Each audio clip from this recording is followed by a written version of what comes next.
and welcome to this Mindwise debate. My name is Valeria, and together with Tassos, we'll be moderating this event.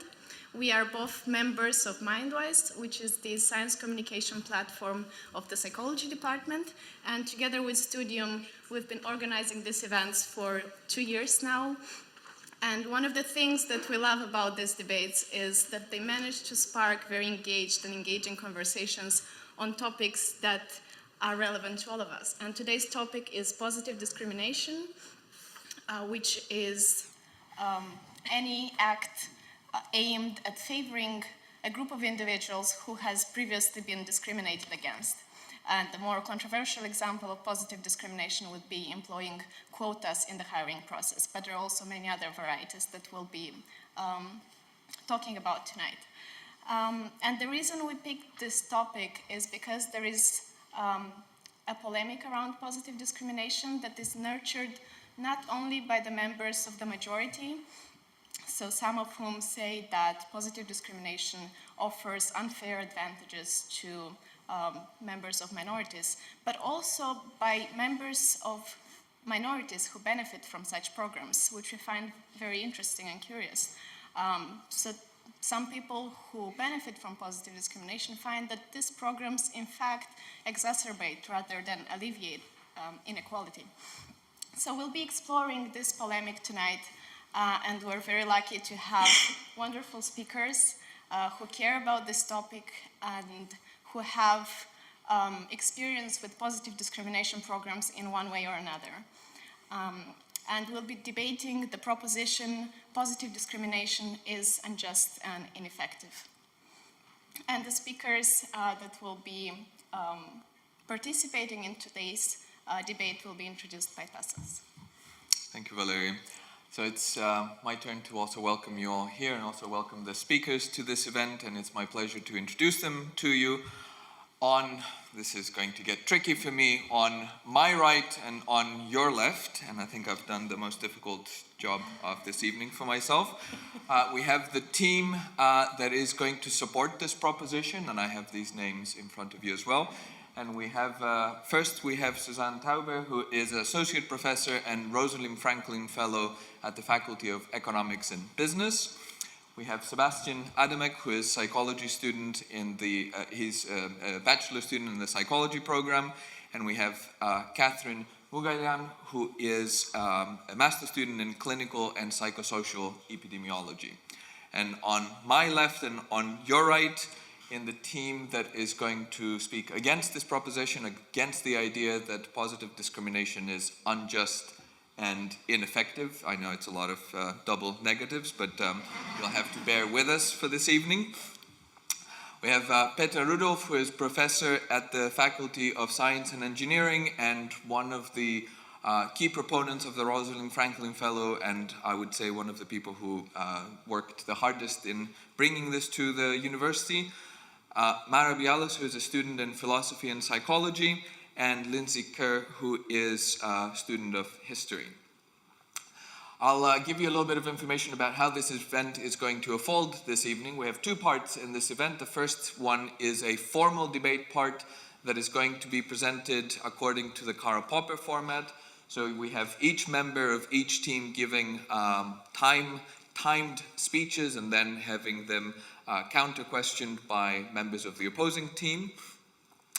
And during this part, what our aim is to effectively and comprehensively outline the key issues within this topic, not necessarily to come up with a winner. We know that in a lot of debate formats, there is some kind of wish or some kind of need for declaring a particular winner, but the events that we organize don't have one of the teams being the winner. We'd like to think that everybody is a winner in one way or another by becoming richer in understanding and more mature on these topics. The second part of the debate is the part that you can take part in, the audience can take part in, and in that you can ask questions about the topic, and please, when you do so, refer to a particular member or a particular team, or you can provide your own experiences and comments on this topic. I'd like to say also that it's likely that some of the opinions that you hear or some of the statements that you hear today don't necessarily reflect the personal or professional opinions of the speakers. think of it more as an exercise in trying to delineate the points as effectively as possible. Before starting this part, I'd like to remind the speakers that their speeches are timed and that I will keep time in the way that we've agreed upon so far, and to ask you, the audience, to reserve your applause for the end of all the speeches rather than the end of every individual speech. But for now, we'd like to invite you to welcome all the speakers with a round of applause.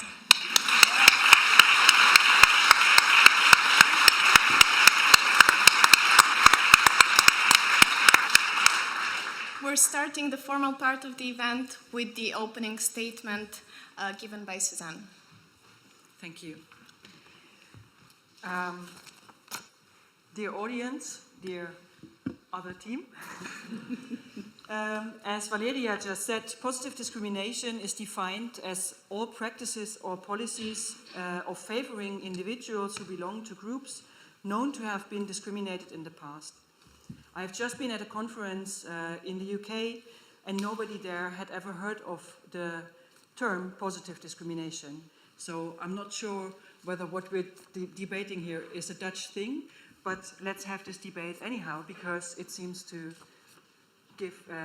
trigger a lot of interest. So women are one historically disadvantaged group, and accordingly, the past decades have seen a surge of positive discrimination initiatives aimed to foster gender equality in the workplace. Despite all these efforts, no meaningful progress towards gender equality has been made. The recently published gender report published by the World Economic Forum stated, "None of us will see gender parity in our lifetimes, and nor likely will many of our children. Gender parity will not be attained for another century," the report predicts. Similarly, regarding gender equality in academia, the Netherlands rank 24 out of 28 European countries. How is that possible? We want to take you, the audience, and of course the other team, with us on the thought experiment that positive discrimination is unjust and ineffective. We aim to convince you that positive discrimination does more than simply not work. If not implemented carefully, it harms the very groups that it claims to benefit. We will argue that positive boils down to well-intended in reality when not implemented carefully, while discrimination is just what it is, namely negative. Thus, positive discrimination is essentially well-intended negativity. In a nutshell, we perceive positive discrimination initiatives as the perfect illustration for the saying, "The road to hell is paved with good intentions." Let me substantiate our standpoint using the example of the Rosalind Franklin Fellowship Program of our university. The program's explicit goal was to increase the percentage of female professors at this university to 25% in 2015. Our university stated to journalists explicitly that it aimed to outperform the other Dutch universities with the program regarding female professors. 7 years after that commitment was made, and 5 years past the aspired time, the percentage of female professors at the University of Groningen is below 22%. Not only is the number of female professors far behind the target figure, the University of Groningen also now scores mediocre in comparison to the other Dutch universities. The reasons for this are manifold, but we aim to focus on two main factors. For one, the neglect of the role of structural inequality, and the second is the resistance against top-down decision-making. Let's start with inequality. We know that inequality is increasing worldwide. Organizations and institutions are known to be the primary spaces where inequality is reproduced. Most positive discrimination programs focus on increasing the numbers of minorities in organizations, but they do not change the underlying structural inequality. In fact, one can argue that programs such as the Rosalind Franklin Fellow Program reinforce the distinction between us and them by labeling the fellows differently than the rest of the employees.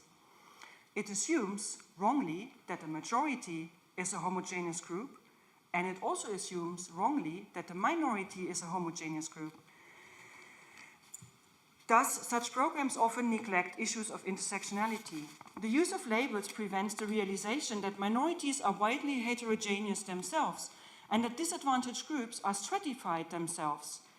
Indeed, many programs show the typical preferential treatment of the advantaged within the disadvantaged. Dutch women are preferred over non-Dutch women, light-skinned women over dark-skinned women, and women from rich countries are preferred over women from poor countries. Simultaneously, the powerful majority perceives the minority that was enforced on them through top-down decision-making as impostors and resists them in subtle as well as in blatant ways. Fellows are required to be excellent, while normal employees can get ahead with simply being good. Paradoxically, although fellows are required to perform better than the majority, they are seen as receiving unfair help in their career. Managers are known to undo such unfair advantages, with the consequence that programs designed to benefit minorities actually end up discriminating them even more. Minority members who speak up against such unequal treatment are being coerced into silence and not seldomly forced out of the university because their complaining smears the reputation of the university.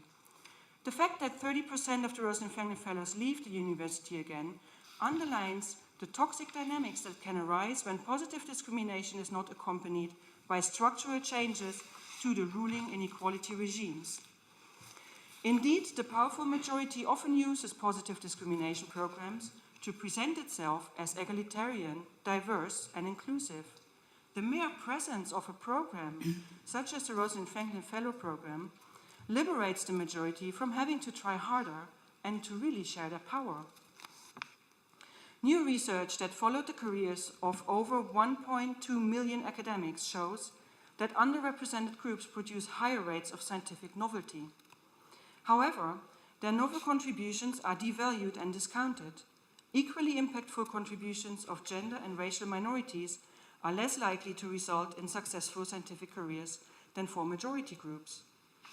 In sum, when it is not accompanied by changes to the underlying structural inequality, positive discrimination can be unjust and ineffective. It helps the majority to look good, but harms the minorities it pretends to help. Thank you, Susanne. Lindsay will lead the cross-examination round. Yes, thank you very much for your speech. I would first like to start by asking you again, I think it was already somewhat in your speech, but could you again sort of state what you see as the goals of positive discrimination that we are talking about within this program?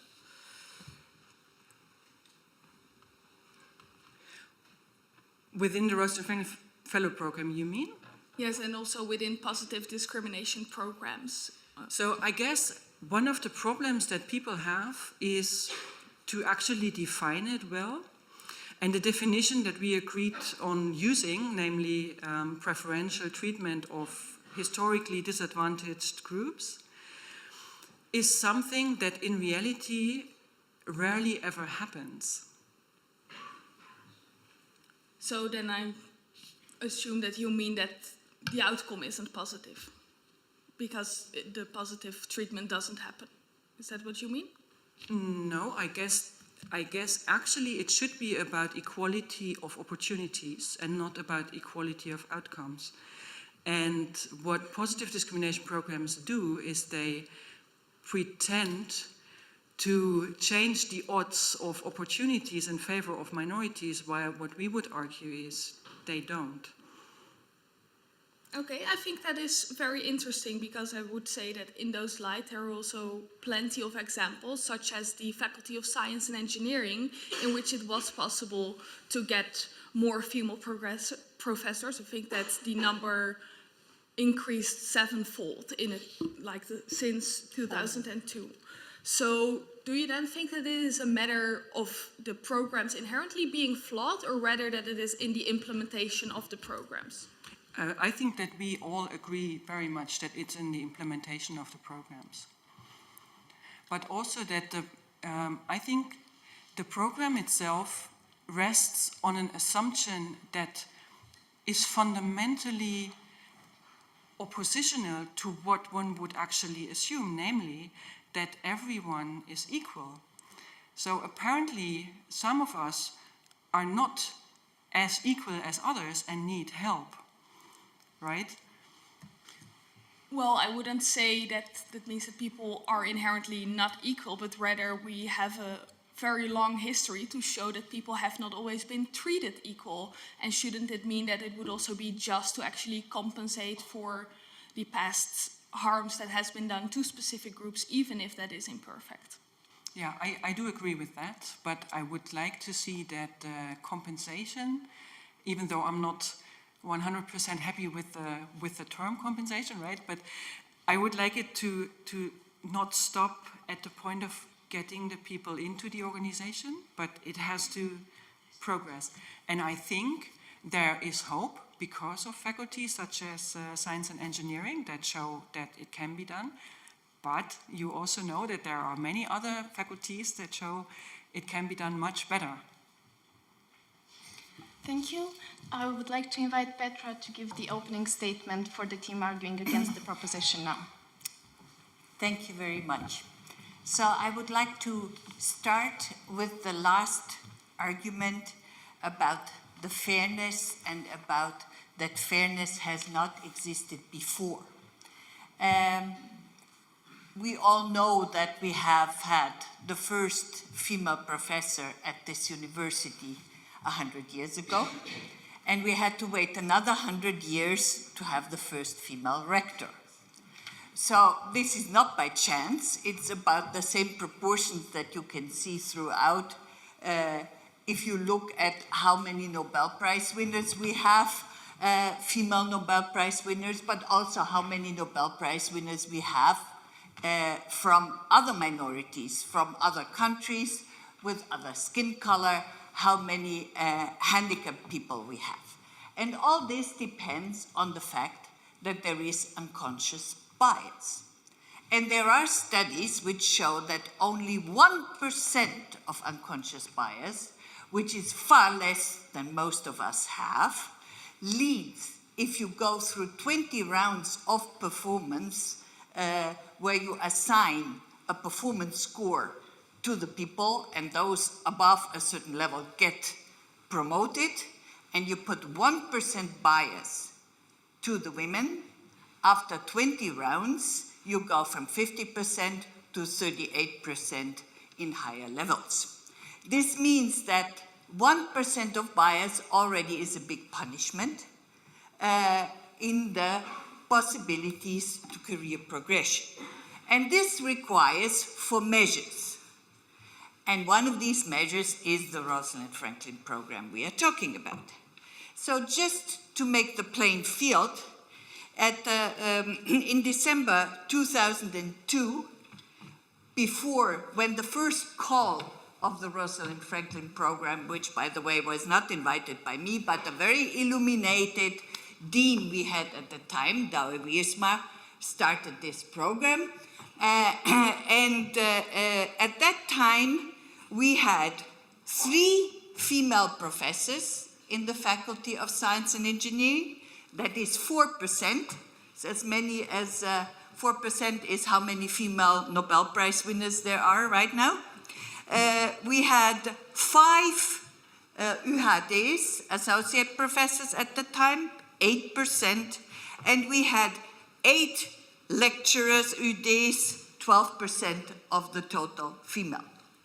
So when I came in March 2003, I increased the amount of female professors by 25%. And at that time, the Rosalind Franklin program was started with the first 5 candidates. And since then, we have had several rounds. The Faculty of Science and Engineering has hired in total 35 fellows. 26 are still here. But the main argument is that the Rosalind Franklin program, as other measures for positive discrimination, do not only bring in more women. In fact, at the end of last year, we have 27 lecturers, so we have gone from 12% to 38%. We have 14 associate professors. We have gone from 8 to 19%, and we have 21 female professors, we have gone from 4 to 19%, which are really nice increases if you look at how much time has passed. But not all of them are Rosalind Franklin Fellows. Of the 27 UDs, only 11 are Rosalind Franklin Fellows. Of the 14 associate professors, only 4 are Rosalind Franklin Fellows. And of the 21 female professors, only 7 are Rosalind Franklin Fellows. So what you see from this is that in general, the fact that the first ones were brought in and were really spectacular, 1 out of 2 got either an ERC or one of the Dutch super grants and so on, so they attracted a lot of attention and a lot of visibility, which somehow then created a different atmosphere, not only by numbers, but also by how the women were regarded. None of these women was regarded as being there because she was a woman. Even if people say it to them, it's clear that it was obvious that the quality was so high that people would respect it. Now, it's true that 9 of them have left, but most of them have not left because they didn't like it here. Most of them have left because in the beginning we were very bad in offering possibilities for their partners. And so if somebody came along and offered for the partner, and then they would stay. So the system has been very efficient. It has changed the atmosphere. Last year, 48% of all hires in our faculty were female. 48%. Without this program, this would have never happened. Thank you. Thank you, Petra. The next cross-examination round will be led by Catherine. Thank you, Petra, for your speech. I would like to ask you to tell us a bit more about the evaluation of this program. Besides looking at the numbers, how do you evaluate how the women academics feel within their departments, let's say, or what their experiences are within the department? Well, I know best my own faculty, so I cannot give an equilibrated and objective judgment on all the faculties. But I can tell you that in our faculty, it has really changed the world. And my biggest satisfaction was when 2 years ago, when we had a recruitment interviews for 2 full professor positions, 2 different ones, both of whom women were hired, and these women, during the interview, when they were asked, why do you want to come to Groningen, they first started talking about that their research fitted here perfectly, and then they continued, both of them totally independently. And I know that Groningen for women is different than any other university in the Netherlands. And I said, yes, we've made it. So, How is it different, though? well, if you compare what we have done the Rosalind Franklin program is not the only thing. What we are trying, and of course it's far from being perfect, yeah? So me too would have liked to see that the numbers are higher and that there are no Rosalind Franklin Fellows who leave because there are problems in their groups or there are problems in the institute where they are. Those cases are there, and they are there because probably we were sometimes a bit naive in how things were implemented. So we did not prepare enough the embedding of people, and then we underestimated how difficult it would be being isolated in the north of the country for internationals who came here as partners to find a satisfactory professional environment as well. So this is getting better, and also for our partner program, We are getting lots of compliments from the other universities. I mean, I've been at a meeting only a month ago where when I told what kind of partner program we have, where one faculty compensates financially the other to accommodate a partner, these colleagues from other Dutch universities said literally, we can only dream of that. So. Thank you. I would like to invite Sebastian to give the next speech. Thank you. Yes, so far we learned quite a bit about the Rosalind Franklin Fellowship, both sides of the medal, I must add. And so yeah, we received an inside perspective into how positive discrimination feels as a recipient from that perspective. We can now tell that although the well-intended measures ultimately create more negativity in two forms. One is in form of on the individual level, just in form of undesirable experiences to be further departed and even feel as a female in academia, feel even more discriminated by other fellow female academics that, for example, weren't part of the program or already were at the university. And in the, let's say, global level, namely that the measure also fails in terms of numbers. We heard that the university set up goals, but failed to meet those. And we also have issues with the revolving door phenomenon, namely that you get, for example, in this case, female academics into the university, but ultimately you can't retain them. And so as we learned, they failed to meet that quota, but also hurt female academics individually and in the structural level for generations to come because of the structural distinction that is further deepened. Now we want to show you how the problem with positive discrimination goes far beyond those shortcomings of the Rosalind Franklin Fellowship. Explain to you how the concept of positive discrimination is inherently flawed and why it just doesn't make sense. For that, let us view it at the very human, very basic level. For example, consider the psychological principle underlying stereotypes. Stereotype suppression. Studies have found that efforts to reduce the prevalence of stereotypes, measures to decrease discrimination, actually resulted in a rebound effect. So the opposite of the desired outcome happened, meaning in this case that discrimination against those stereotype-labeled groups actually increased.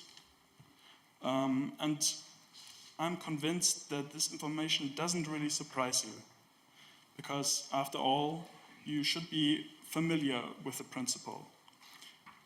If I was to tell you, don't think of a red hammer, well, yeah, you will probably know or will now be at least reminded of it, that you most definitely think of a red hammer. And that is ultimately the issue with positive discrimination in itself, because its supposed goal is to decrease discrimination against a certain group or try to combat a certain stereotype, but effectively, positive discrimination worsens the situation by increasing the awareness of it. As mentioned before, it was found that positive discrimination even further divides minority groups into split groups. That is just another consequence of the same issue. And in order to further establish just how inherently paradoxical positive discrimination is, let's argue from a linguistic point of view. Language is a tool we use as individuals to communicate and exchange with each other. Arguably, there's no humanity if it wasn't for language, no sense of belonging. For example, consider now the suffix ism, like realism, capitalism, existentialism. The suffix stands for doctrine, or in other words, to perceive the world in terms of. And now, take racism, sexism, or elitism. These are issues that positive discrimination aims to fight in form of intervention and policies. And I think that makes the inherent problem obvious. Namely that, that by pointing at it, by viewing the world in terms of exactly these stereotypes, these things, it is just likely to draw attention to it. And consequently, that leads to further discrimination. Thank you. Thank you, Sebastian. Petra will lead this cross-examination round. Yeah, I don't understand completely your argument that putting attention to stereotypes necessarily is a negative thing. I would argue that making people aware of the stereotypes they have by surprising them in certain occasions is a way to alleviate, to go against the stereotype. So I don't see this link between pointing out a stereotype, pointing to a stereotype, and positive discrimination. Positive discrimination is not going to eliminate the stereotype.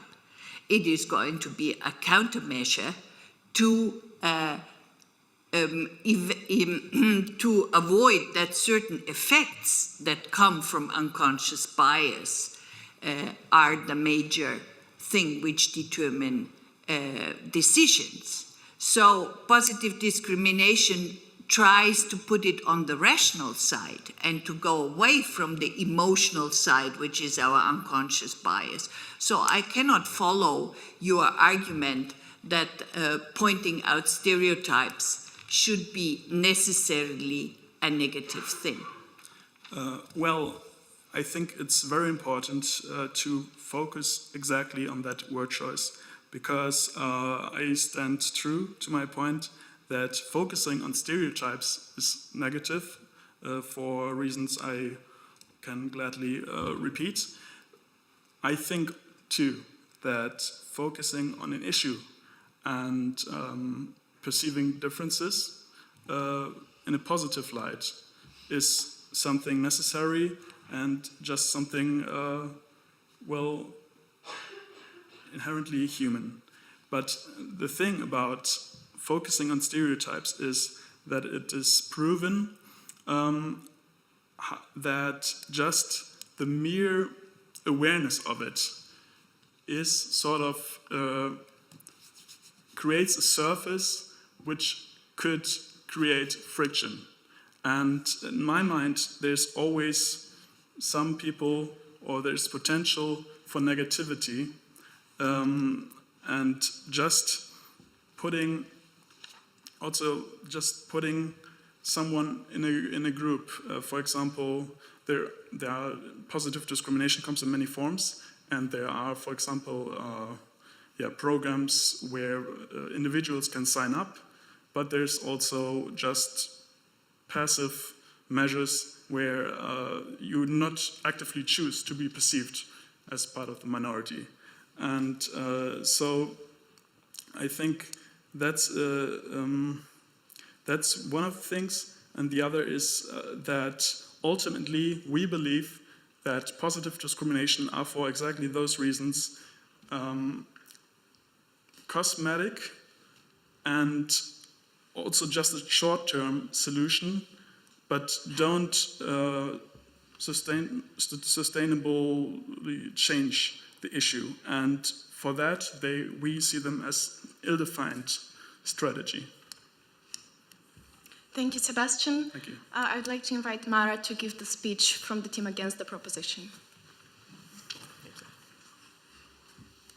Okay, so now that we've established general justice on our side and that we need to adapt the environment instead of focusing on the individual's flaws, we can go to our third argument, which is that positive discrimination is effective in moving more women into science. So to establish the relevance of this point, we first have to look at the status quo as it is right now. So in general, I think many of us are aware that right now a lot of women are lacking from fields such as science. We think that this is due to two reasons. So first, women in general have few role models in science, and therefore less women consider going into the science in the first place. Secondly, women in the Netherlands specifically tend to work less because of preconditioning laws. An example of this preconditioning law would be the Dutch legislation after the Second World War, specifically considering parental leave. And now I will go into why parental leave is such a problematic part. So in the current moment, men receive 1 week of paid leave, while women receive up to 4 months. The problem with that is not that women get 4 months, but it's that their partners don't. So this inequality forces women into childcare right from the beginning, restraining them from going back to their work. And I will now explain the mechanism on why that is the case. A family receiving a newborn has initially two choices when considering paternal and maternal leave.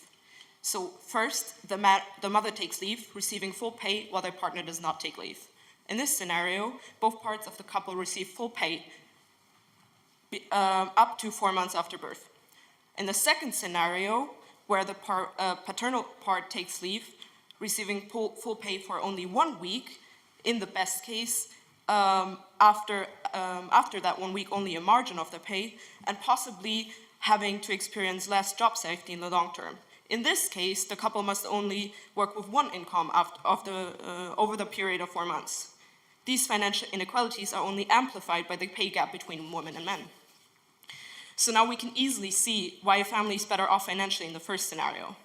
The financial dependency is specifically eminent in young couples as childcare is expensive within the Netherlands. In this way, there's no financial incentive of a woman to go back to work. Hence, a woman's progress in work is inherently limited by the preconditioning of the Dutch legislation. The behavior resulting from this preconditioning then also enforces implicit biases. This means that a woman has a disadvantage during work-related decisions, such as who's the better candidate for this job, which can often be defined by who can invest more time, which in this case might not be the woman. So now that we've established how these preconditioning laws affect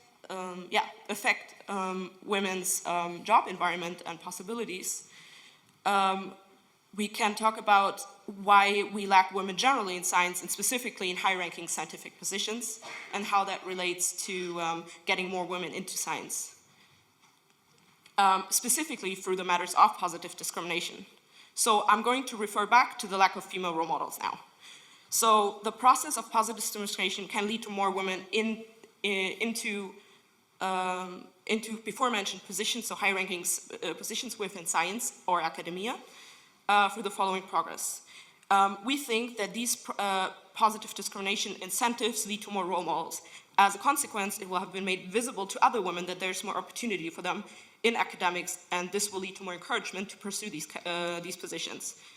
Additionally, the measure of positive discrimination gives a signal that the group women matters in the work field, because otherwise, why would they have been invited to in the first place?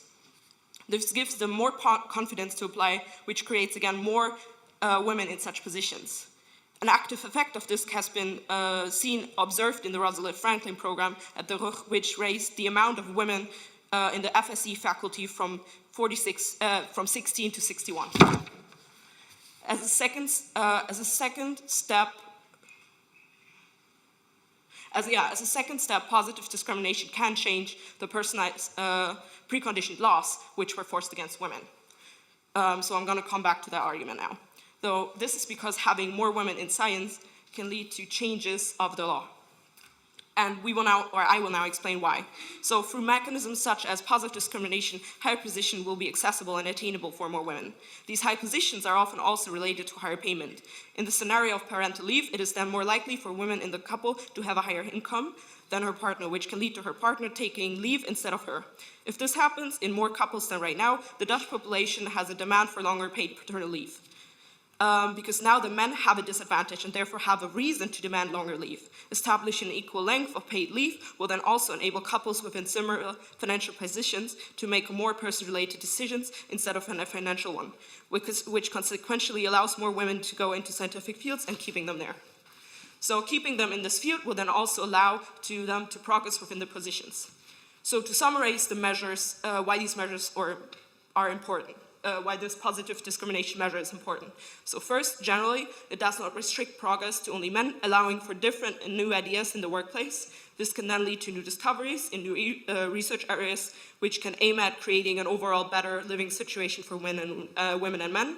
And secondly, it ends historical preconditioned injustice, creating an equal situation for both men and women. Thank you. Mara will now be cross-examined by Susanne. Thank you, Mara. Let me start with one probably personal note. I came here with a child of 1 year and one of 4 years. I did not have a partner and my family lives a day trip away. I had a career in science. I don't believe any of what you just said really matters for women in science. And on a personal note, I really am opposed to saying getting more women into science because it implies that women just don't want to. And in my experience, it's the opposite.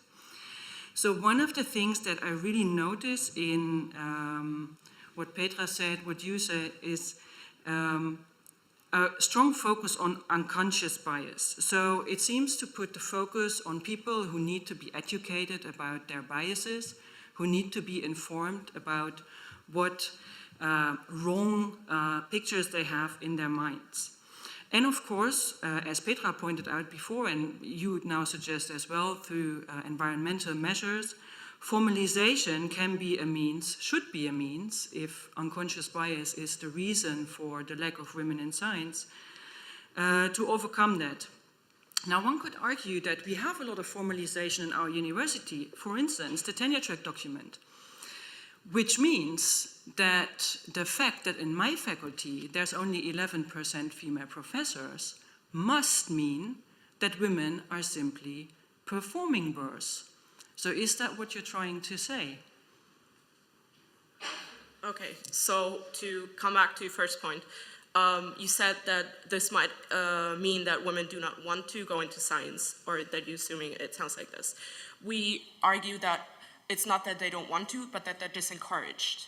And having more role models in these positions might lead to them actually pursuing this path. Similarly, as you can see, high school students, especially females, thinking they're bad at maths because it's a preconceived idea forced in their head. While if they see pictures of famous scientists who are female, they might reflect that this possibility is actually open to them in the first place. Then as for the tenureship program, which you mentioned, and the progress that it perhaps might be lacking despite these incentives.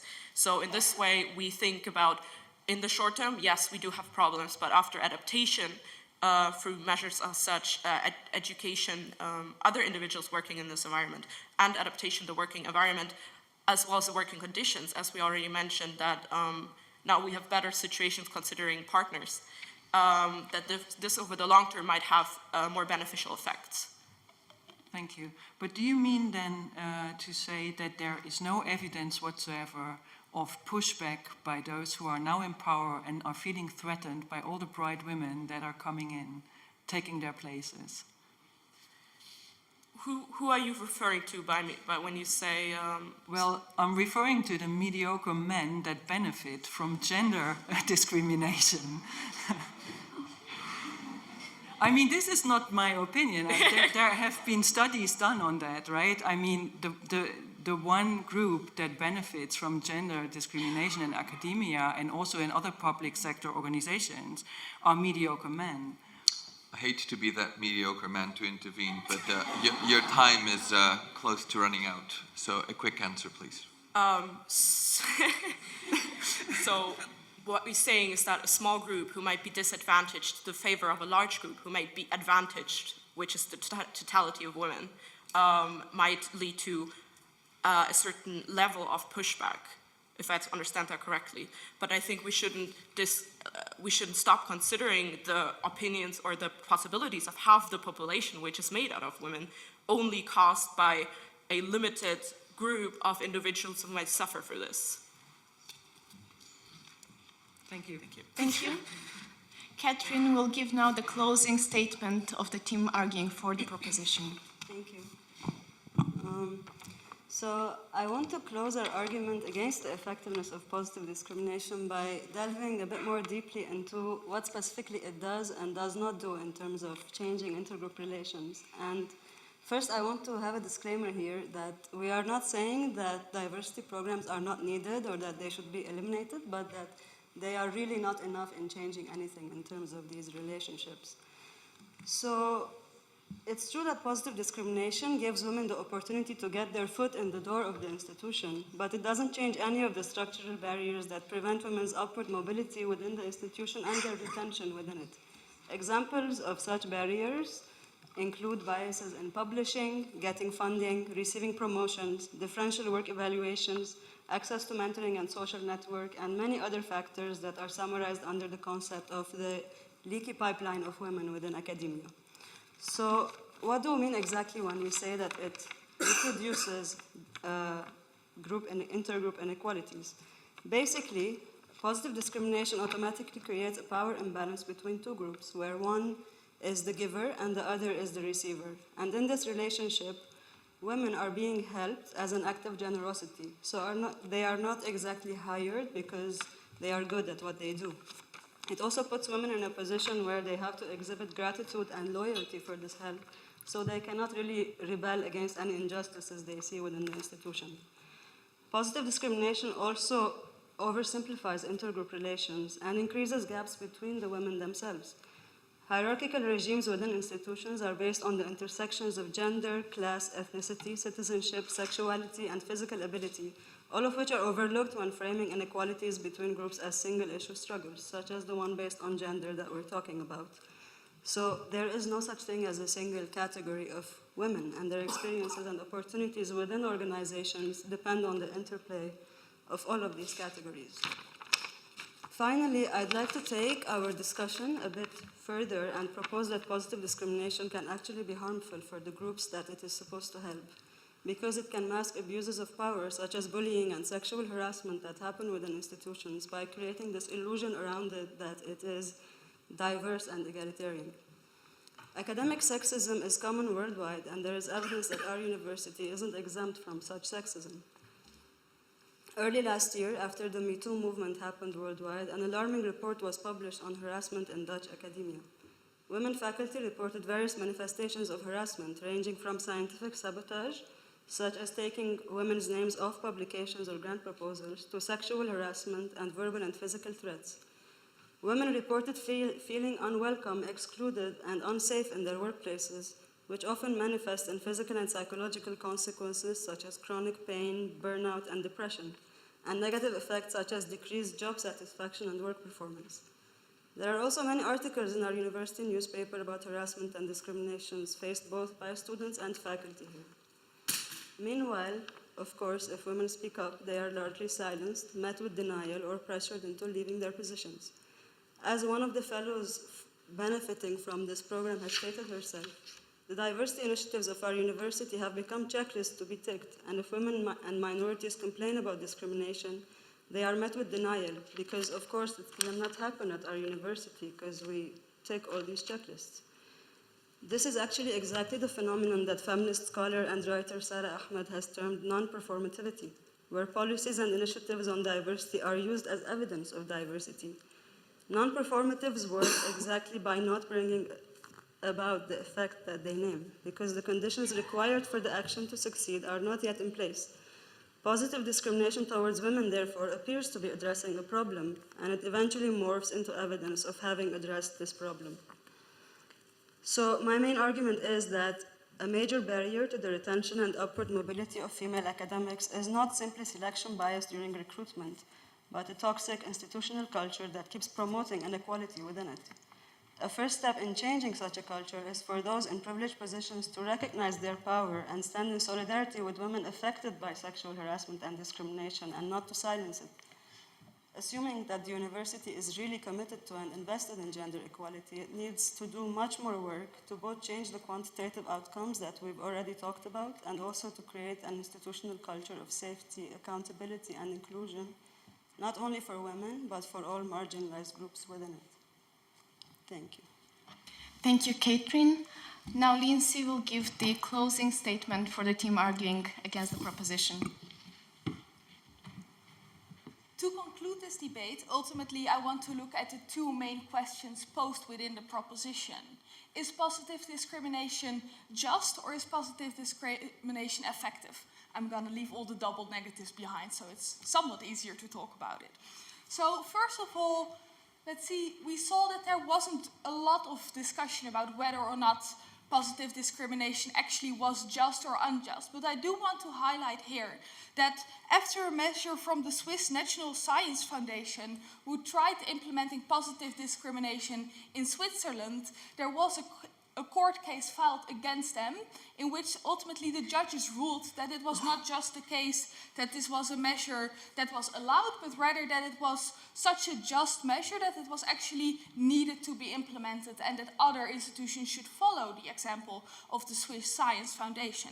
So I think that that shows that this is a measure that really can compensate and should compensate for historical injustice being done, even though it sometimes has unfortunate implementation effects. So then let's look at whether or not positive discrimination is effective. And I think we have heard some valid concerns from the affirmative side as well that I would also like to address. So I think first of all they have argued a lot about the pushback that could come from so-called mediocre men. And I think that this is unfortunate that this pushback happens, but also something that is actually very often a short-term effect of these measures, because people don't like to be addressed or don't like to feel like their biases are actually pointed out to them. However, on the long term, we have argued that it is also the case that these programs of positive discrimination actually can result into creating more role models for people who now would want to go into science. And we believe that there are a lot of women who want to go into science, but in the status quo and in the past have felt discouraged to do so. And we think that for this, role models are incredibly important, and those can only arise at the moment that we see a significant increase in the number of women being present in academia. And of course there is a very unfortunate issue of abuse happening in academia, and we are definitely not ignoring that issue or saying that that is an issue that does not matter. And we think that that is something for which we need more positive discrimination, and specifically more support for the women who have benefited from positive discrimination, in order to make sure that this is something that can be countered. We have also heard it said that right now what we see is that very often there are still stereotypes that lead to a worse situation within academia. However, from the negative side, what we want to emphasize is the fact that it is now very often the case that through these positive discrimination measures, at least there is more room for evaluations within faculties of how we can make sure that people integrate within that faculty. And it does not happen at every faculty equally well, and yes, there are implementation issues with that. However, we say that at least the fact that it provides some kind of way in which you can reflect on the integration by people, simply due to the fact that there are now more people showing up, or people reporting very bad, or women doing very badly on paper in faculties such as Susanne's faculties. We say that that often is something that does not reflect the real life world that people do live in within that faculty, and that is a measure that can then push to the evaluation of the integration of what is going on, that can ultimately create a better situation. We think that especially at the moment that Catherine says that it is the case that right now the positive discrimination that we have is not enough. We do agree with that. We probably need more positive discrimination programs exactly because of the fact that they are effective. They do help to create a more diversity-friendly environment for people in academia. They do help to provide more minorities getting into science. And we think that that ultimately is crucial, not just for the individuals who really want to go into science, but also for the university itself, who has had the opportunity to work on some amazing research projects because there were now new and open applications coming in from the Rosalind Franklin Fellowship. So we think that that is definitely something that we would like to uphold, and that is something that can be effective and has shown to be effective. Ultimately, to conclude, we believe that the issue is not in positive discrimination itself, but rather the issue that we see within the university, but also outside of the university, is an issue of implementation.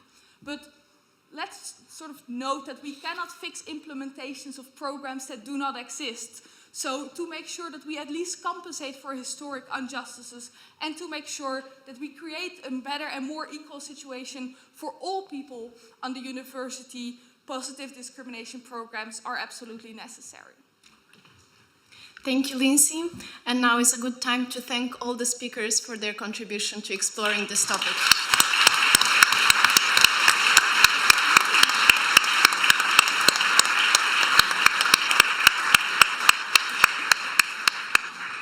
Before we start the discussion with the audience, I would like to give the chance to the speakers to make any clarifications or remarks, if there are any.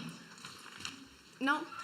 So if anyone has a question or would like to make a comment on what has been said tonight, please raise your hand, but also mention to whom the question is addressed. It could be addressed to a team or to an individual or to anyone who is here. Yeah. Kirsten? Thank you very much for such an illuminating debate on both sides. My question is addressed to Professor Rudolf. I would like you to address the impression, perhaps, that such programs create divisions in terms of implementation because of the perception that women who benefit from these programs are coming from the outside, and perhaps institutions that supported these women before they gained contracts at this university had already been given the kinds of support mechanisms and systems that enable them to excel, and then the division could be created within the university where women are not given similar systems of support, could lead to antagonisms between those women accorded positions through the Rosalind Franklin Fellowship against women in the university who are not provided those same support systems. Is that question clear? The question is not entirely clear, but I'll try to reply anyway. I think that it's not by chance that the university has now put diversity and acknowledging cultural differences as one of their important points along which to develop. This is not directed only to the internationalization of our student population, but also to increase the, let's say, embedding and to increase the life atmosphere that our international staff has within the universities. And if you talk about pushback effects or behavior of majority groups towards minorities, I think this is not something which regards only women. It regards any minority, and it also regards a very basic thing, which is one of the few things I was never prepared when I started my professional life, and that is to deal with envy. I was convinced that if I did not take anything away from anybody else, I would not have any enemies. And I would not have people who behave in a nasty way towards me because I'm not taking anything from you. So why should you be nasty towards me? Well, unfortunately, experience teaches you that this is not the case. The world is full of envious and jealous people. And of course, pointing out that when you are belonging to a minority, it's more easy to express envy towards the minority than when it is somebody of the majority towards people are envious. And also, people think sometimes that certain remarks are personal against them, and they don't realize that the remark is an expression of frustration of the person who makes it. And the fact that they are standing there has really nothing to do with it. Does that reply of what you said? Well, I think there's one part that I maybe didn't clarify, and that is I'm making the assumption that there are systems of support elsewhere which enable women to have impressive CVs, which make them attractive candidates for the Rosalind Franklin program, and that those systems of support are then not provided in our own institutions. So this is a kind of superficial way of appearing to deal with the problem with gender inequality while not actually dealing with systemic inequality in our own institutions. That was kind of more what I was trying to get at. I don't think there is any difference between this university and other universities, at least in Europe, for what concerns the support which is given to female scientists. Over there.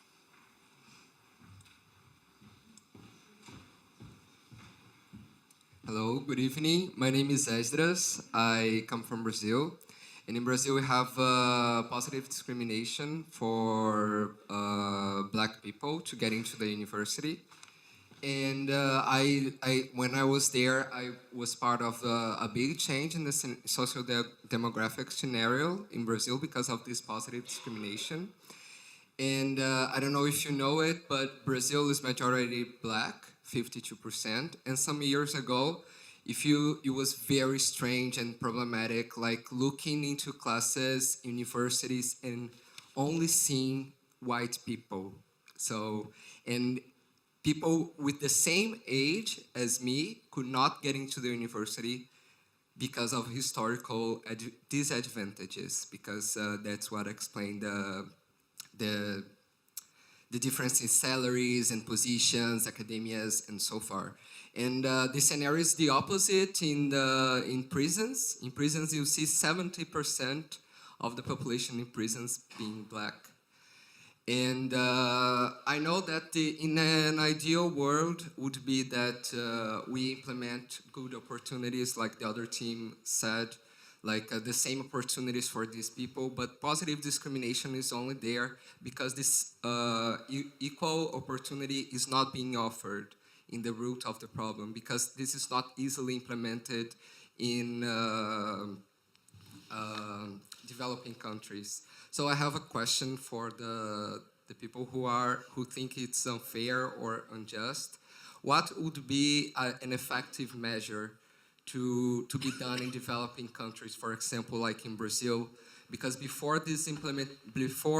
positive discrimination was implemented in Brazil, we only had white people in classes in academia, and now we see black people in high positions in academia, including now one black woman has just decoded the genome of coronavirus in record time in Brazil. And I was wondering what effective suggestion the other group would have for this situation. Thank you.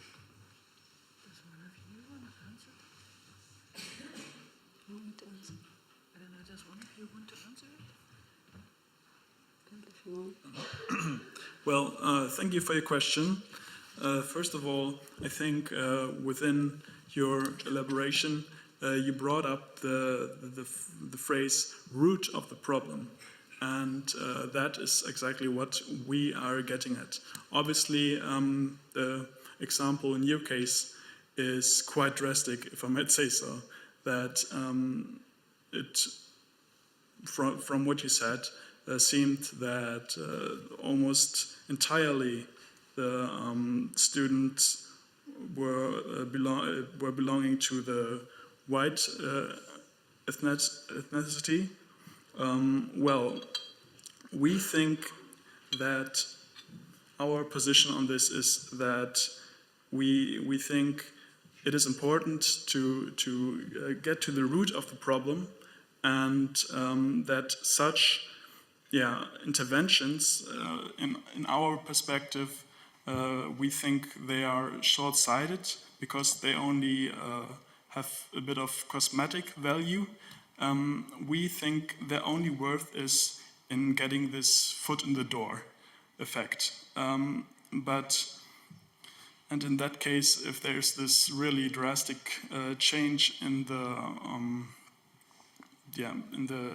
the picture, then I could see that obviously that made a change, that policy, and just as obvious it is that you said people your age, like that referred to as white, they don't get the opportunity to study there. Obviously, that's already an issue. But just for the idea of positive discrimination, we think that beyond this foot in the door effect, there will be chronic issues. And like the quote we had in the first speech, that equity we will not have in 100 years, even if we do everything perfect. But we think that you could have chronic issues because of these really not elegant measures to get to such a quota, for example. So yeah, we think the change must be long-term and implicit measures rather than explicit measures, because those are just an opportunity for further racism.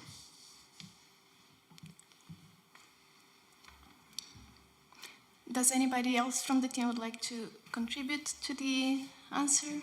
I would maybe like to add something to that.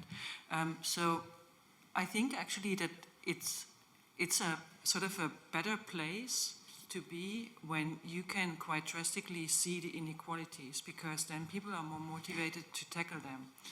I think where we are right now is a much more difficult place, because cosmetically on the surface we are already equal. So people who speak up against inequality are often seen as sort of like complainers, hysterical people who cannot be grateful for what they have. But the inequality is still there, it's just hidden. So I guess it would be a really good thing if it goes on like what you described, right? That people still pay attention to this, historical disadvantage of one group and try to make it better. But I guess as soon as you have a number of, black people in high positions, it's a phenomenon called tokenism. People will say, oh, the problem is fixed. And now shut up. And then it's not fixed, right? Because you only need 2% of a minority in visible high positions to shut up the rest. And you and I will probably agree on that 2% is not equal, right? So I think that in terms of psychological resistance against inequality, Brazil is in a better place than we are, because we think we're already there, which makes it very, very difficult to go further in pushing for more equality. More questions here?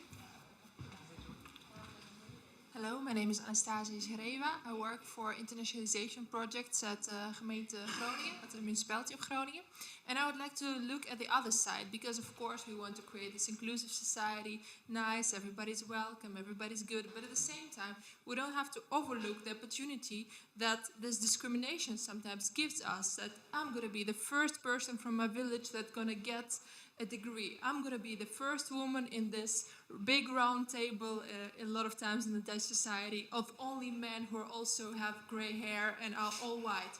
I'm going to be the first person who's going to like, oh, they ignored me the last time, but I'm going to prove. So this energy, we're actually pretty blessed with this. So I have a question to our speakers. Have in your personal or professional life, have you also experienced this, that discrimination actually gave you this extra motivation because we want to live in a happy society, but completely nice and good environment doesn't really triggers and motivates people. So where is this balance? I'm curious about your opinion about this. Well, I can start. I mean, I haven't really fully started my professional life yet. I mean, I am a student assistant at the university, but that's as far as sort of my professional life goes.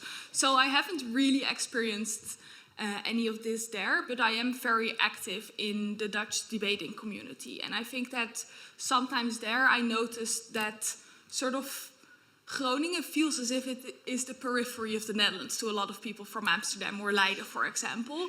And I think that sometimes what happened as a consequence to that is that in the organizations of tournaments or in the people who sort of get the highest status within a tournament, so they are the ones responsible for thinking the topics, people often thought of me because I was one of the few women at the highest level of sort of Dutch debating, as well as from Groningen, which was further away, and not anyone from other societies.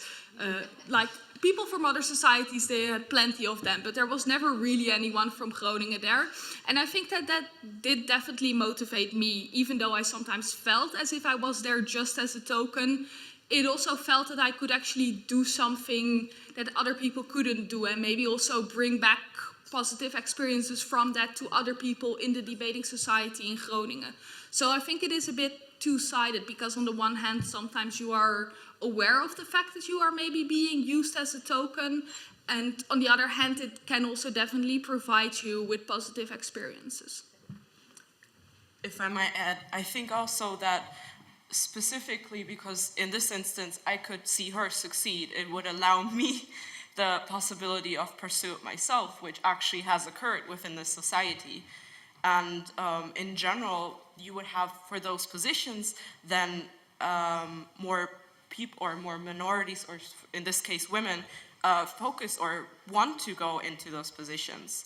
Eventually you will have a certain group, or in this case as women, applying for this position, which allows you not to only pick the woman that is applying right now, but also to pick a candidate that might be on, or that possibly is on the same level as any other. Thank you. There was a question. Valeria, can I just Yes, very of course. quickly? So I hate to be the party pooper on this, but I think we should also be careful to not romanticize struggle, right? I mean, struggle. Don't romanticize struggle. I mean, I really understand where you're coming from, and I know that the university is also very engaged in, helping people from around Groningen to be the first person of their family who's going to study. But I mean, struggle is probably, it probably feels nice for one day, maybe a week.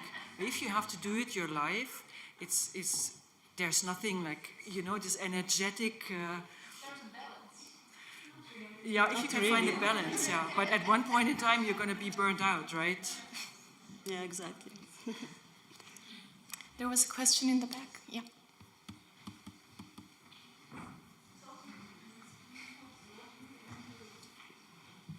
I would like to respond to a couple of things that was said at the beginning before I ask my questions. I have two questions. Susanne started saying that she was in the UK and she asked people about positive discrimination and then they had not heard the term. I do agree that it's possible because it's very old-fashioned, but it's not because it doesn't exist, because they use the term affirmative action rather than positive discrimination. But let's not pretend that they are not doing something to tackle inequalities.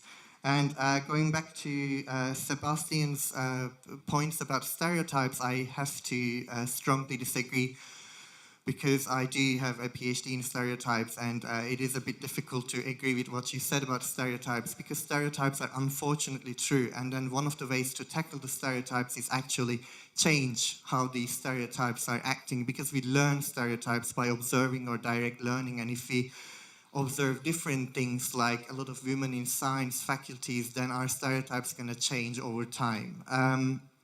Going to what Catherine said, I do agree with the diversity statements. They have a backlash, and a lot of people or organizations can go behind their diversity statements and say, oh, there's no discrimination here, there is diversity statement. You talked about some feminist scholars, but there is also a lot of research which also empirically shows this. But one thing that I don't agree with what you said was the power dynamic. So if there is positive discrimination or affirmative action, somebody is giving from the majority to the minority group, and the power dynamic is perpetuating these differences between the majority and the minority. But unfortunately, this is always there. And in this point, perhaps this power is actually used for something good, which links to my first question. Petra was talking about not everyone came to the science faculty through the Rosalind Frank the fellowship, but also the culture of the faculty changed. And I can totally identify with that. Maybe it's not very visible, but I can name at least, I have 5 minority identities here, or maybe if I have to name in my own identity, I can name more. And I would definitely want to work in a place that I can feel that I belong to. I can feel that there are other people like me. So my first question is, if we don't increase the number of people, the minorities in organizations, how, as a minority member, I'm going to feel that I belong to that place? That's my first question. And the second question is, if I don't get involved in these organizations at any point, and if the number of minorities increase, how are we going to change? How are we going to challenge the structures if I'm not in the decision-making committee? So can you respond to that, please? Thank you. Do you want me to respond or someone else? Any? I'm going. Maybe Catherine, do you want to respond? Do you? I could, or actually want to, first of all, respond to what was said about the stereotypes in order to maybe clarify myself, because in no way I mean to deny stereotypes, and as I hope to have said, I'm not sure, in the midst of the battle, was that obviously I'm in favor of structural change and a betterment of the situation for minority groups. However, and I think you also said that, obviously interventions to tackle the issues people who are seen in terms of stereotypes, those are very much needed, and I'm in favor of them. However, what I took an issue with in the principle of positive discrimination is that rather actually helping and making a change in the life of either the group that is labeled a minority or the organization as a whole. I think rather than actually making a change, positive discrimination is sort of just labeling them, and sometimes even unwantedly so. But in the case of positive discrimination, what I was referring to is that it's simply naming and categorizing people and really don't making much of a change for them. So actually not helping them. Rather just, again, we use the term of with a token.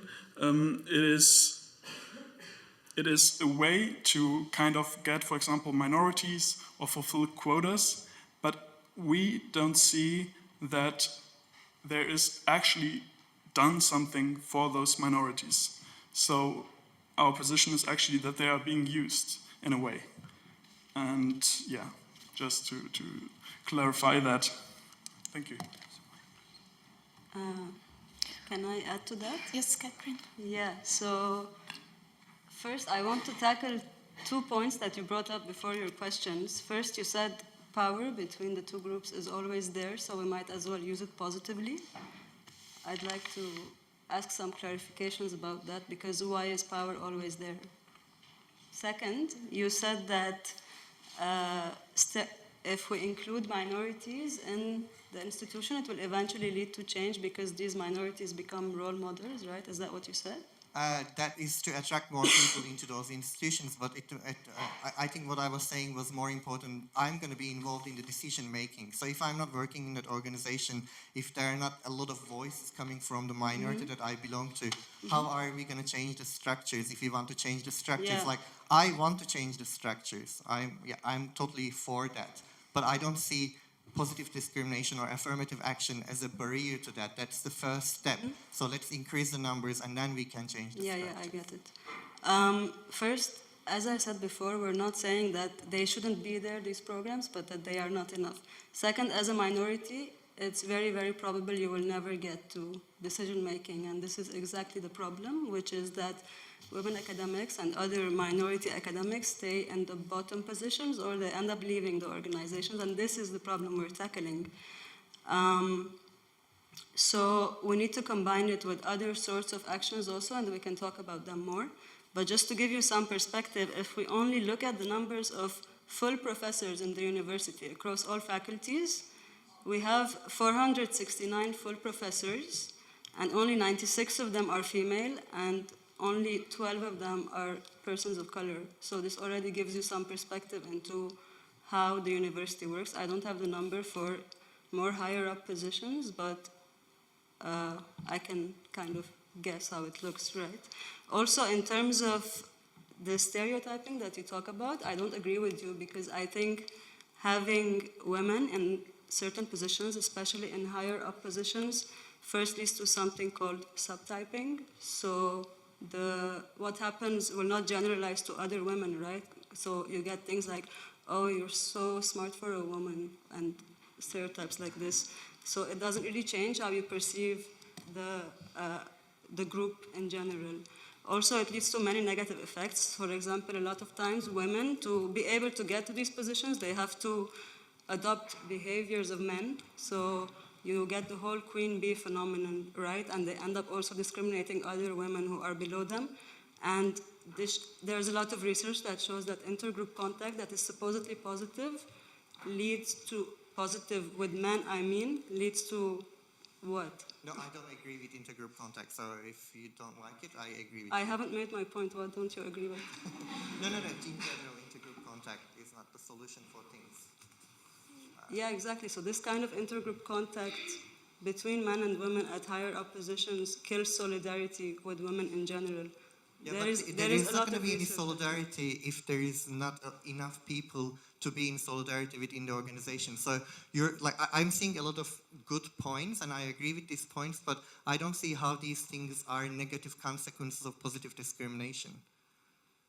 So if a woman becomes queen bee because they want to be in power and they want to get to the highest position, how is that a negative consequence of getting into a position because of positive discrimination? So there is a lot of evidence out there, and then in the minds of the people, they become somehow related, but these are not related things. You're not talking about causal effects. So that's the thing that I'm taking offense with here, because I don't see the relationship.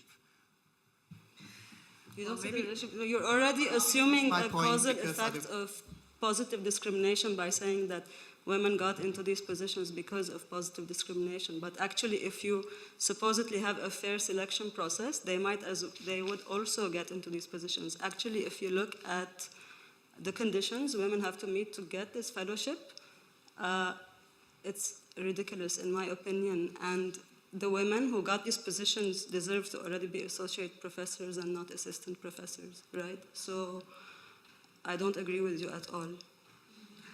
Well, I don't want to dominate the discussion. Thank you. We have a question in the front.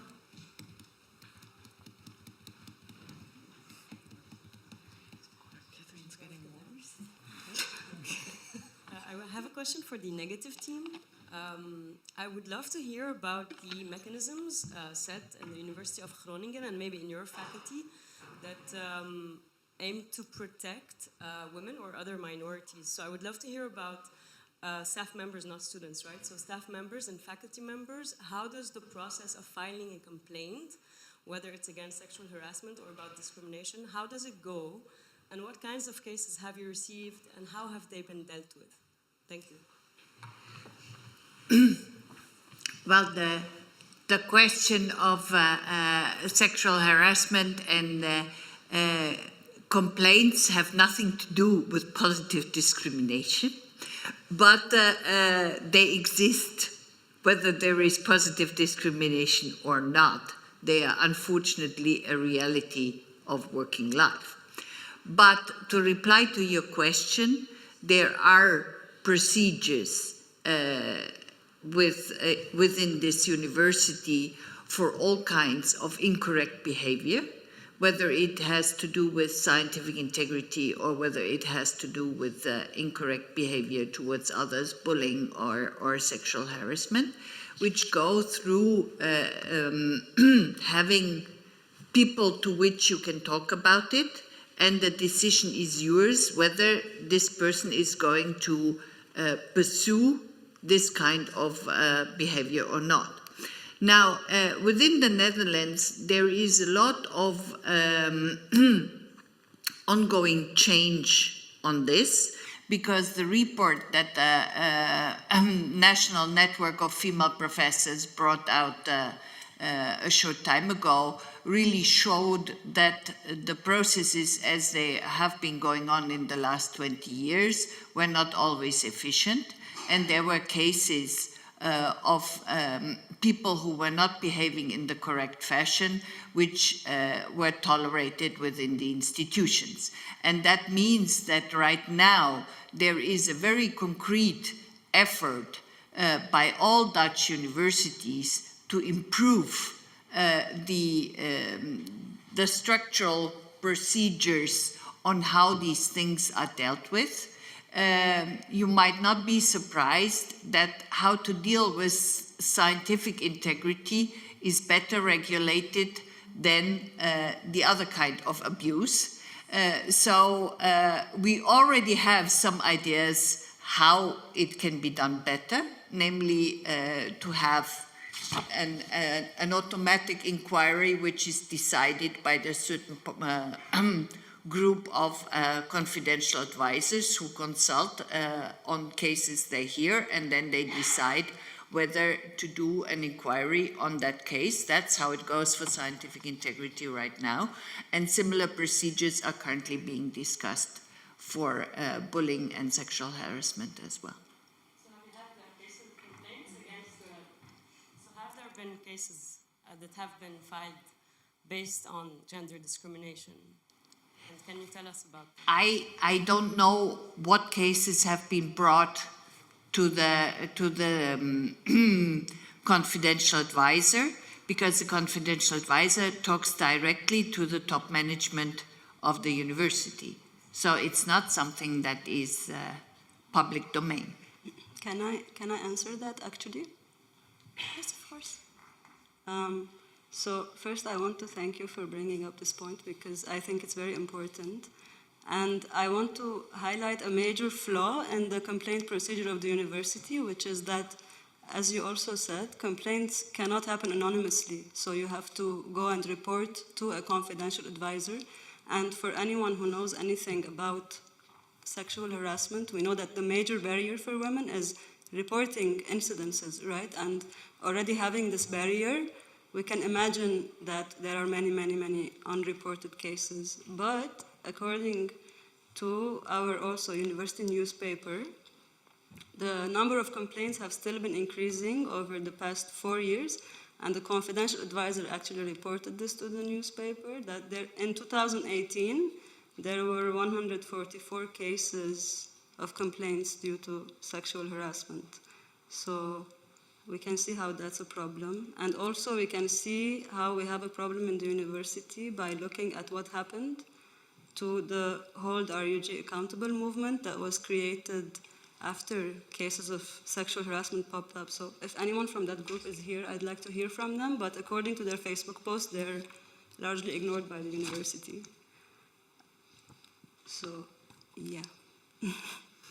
Well, what is known, and now I change hat for a second because I'm also the president of the European Physical Society, and there have been important studies about things that happen at conferences, and what has emerged from that is that it's not a casual behavior of one person against one victim, but it is very few people who go against a lot of victims. So that seems a general, really a predator behavior that happens at conferences, and all these things are luckily coming up and measures are being taken to combat them. And I think we see that in every part of the society. So when you get more complaints, that does not mean that more things happen. It means that there is more consciousness about what is happening, and people try rightfully to go against it. So that's the way. And that if you see how the situation is slowly improving, that people are taking it seriously and are seriously considering how to improve procedures, I think this is a very good development. Yeah, I definitely agree with you. I didn't mean to say that the cases have increased, but the reporting have increased. Yes. And I can imagine it's actually underreported, and I do agree with you about this predatory behavior. And actually, harassment usually happens by those in power, right? And in the report I mentioned actually about what happens in Dutch academia. So it showed that women only report harassment when it's a consistent behavior. So they never report a single case to begin with. So it has to happen over months or over years. And also 70% of these harassers were supervisors or managers of the women. And this power dynamic already shows us that it's quite hard to report and it risks your livelihood, right? So yeah, I do agree with you. But that has nothing to do with positive discrimination. Yeah, but without tackling it, you're basically throwing women to a pack of wolves, in my opinion. So I think we need more comprehensive action, is all I'm saying. Thank you for this point. We have another question here.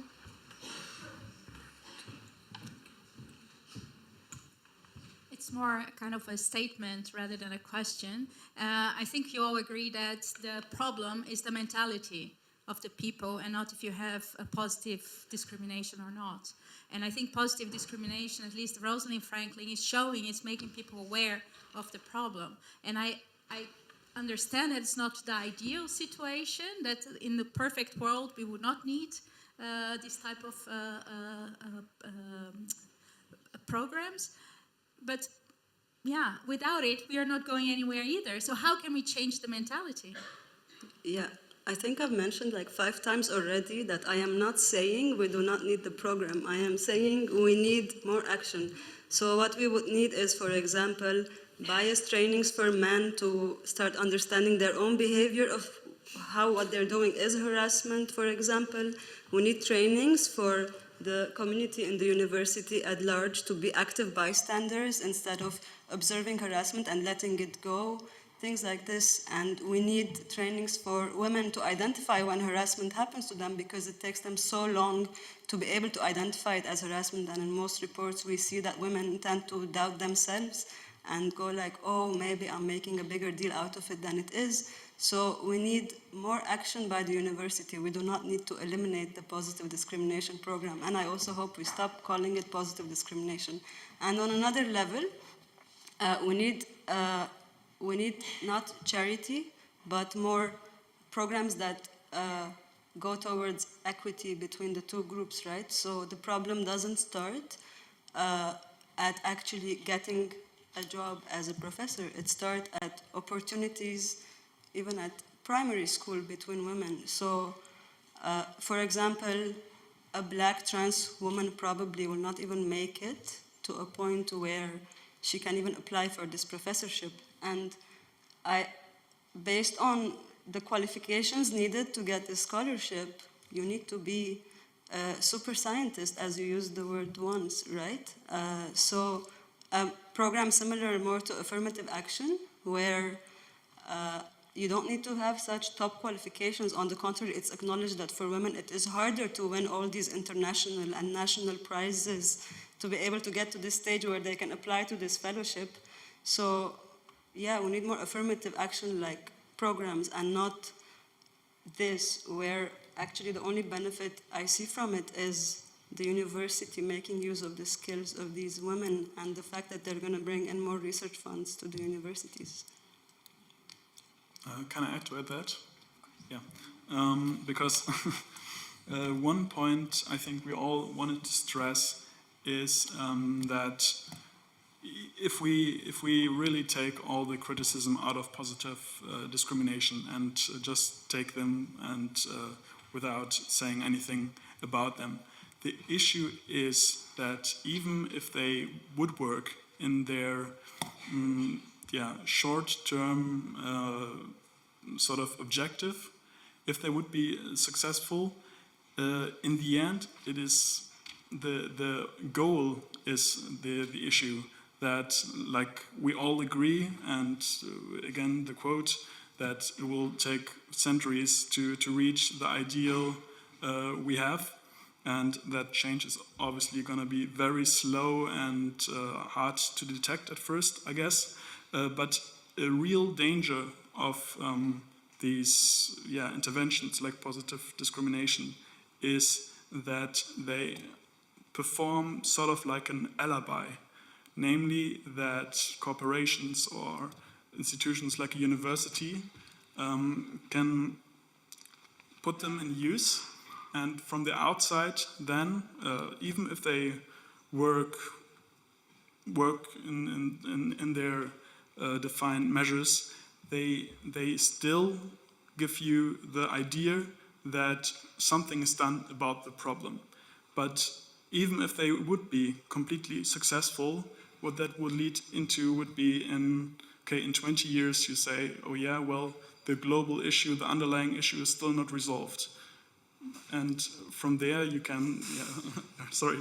I completely agree that the global issue is not resolved, but I can tell you life in the Faculty of Science has changed tremendously thanks to this positive discrimination measurements.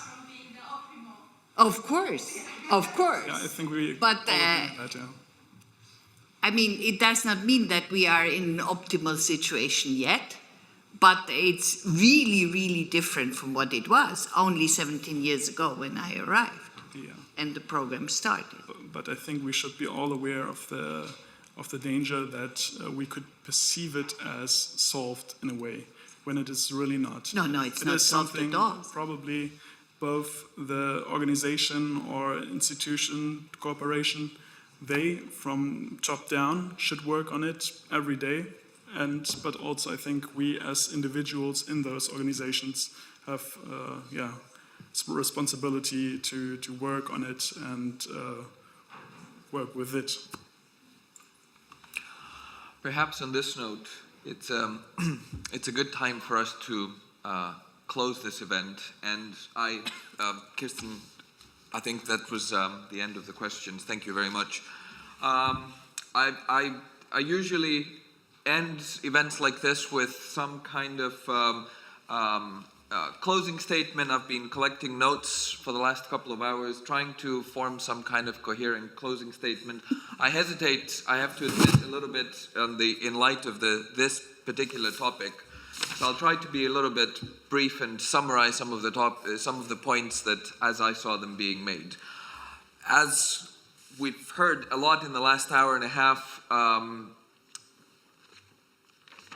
the mere existence of a debate like this indicates that positive discrimination is insufficient, and that there are still inherent problems in academia, in society, that pertain to matters of equity and inequality and equal opportunities and access to equal opportunities for personal and professional fulfillment. The other thing that we've heard a lot about is that positive discrimination as a structural solution is in and of itself imperfect. And I think this is something that both teams can agree, and maybe we can disagree on some elements of it. The other thing that I was struck by is this idea that, or not this idea, the fact that implementation or the manner in which programs like this are implemented makes a huge difference. We heard about success stories, we heard about stories that were perhaps less successful, and I know from personal experiences that in the case of the Rosalind Franklin Fellowship specifically, and we don't have to limit ourselves to that, the way that it's been adopted by different faculties varies greatly, and I think that also has a lot to do with the diversity in its success. One of the other issues that I've noted is that positive discrimination, one of its ailments is that it focuses primarily on numbers rather than necessarily addressing the biases themselves. And the fact that the fact that positive discrimination measures themselves may be embedded in power structures that have themselves been the very causes of inequality creates problems in and of itself. The master's tools will never dismantle the master's house in that sense. And nevertheless, to sort of mix my metaphors, sometimes before treating the virus, and I know this is very topical, it is useful to lower the fever. And we've also heard about various corollary positive outcomes that are associated with positive discrimination measures that may be difficult perhaps to measure or difficult to document because they don't pertain to easy numbers and easy to document numbers, but are nevertheless extremely valuable in changes of culture, as you described, Petra, at the Faculty of Science and Engineering, etc. Still, biases are a little bit of a strange thing in that people respond to them in a variety of ways when their existence is pointed out. So I am personally somewhat skeptical of this idea that the mere bringing forth of facts that pertain to personal and institutional biases is in and of itself sufficient to change culture, societal culture, academic culture, culture in the workplace, in the family, in advertising, in all kinds of ways. We are all, in one way or another, victims of bias, and unfortunately some of us are greater victims of these biases because of the way that they're being embedded in different power structure. In the end, I think it's part of the problem with positive discrimination matters is also the vagueness in defining what their goals are. And I know that we started by also talking about what the goals of positive discrimination actions are. And I think this vagueness is one of its limitations, perhaps. Is it the elimination of biases, which I think is very difficult? Is it the elimination of consequences or something else?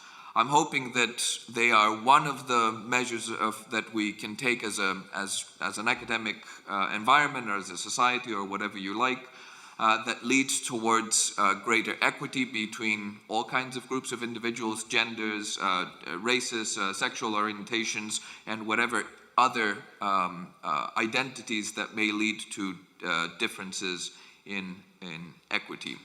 And this is all I have. No great answer, but I feel grateful for the work that the speakers have done this evening, and I feel grateful for the presence of the audience and your wisdom and your care for this topic. And I'll shut up and let Valeria close this. Thank you, Tassos, for the synthesis. That's all we had, really.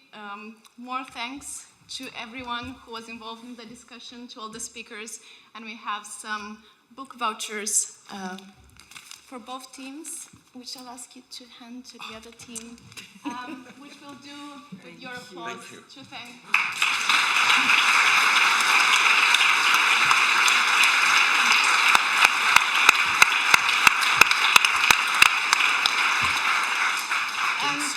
We're going to continue this discussion at Cordegar, so everybody who wants to continue exploring the topic or get to know the debaters is welcome to join us. And thank you for being here tonight. And see you at our next event. Thank you. Yes. Thanks.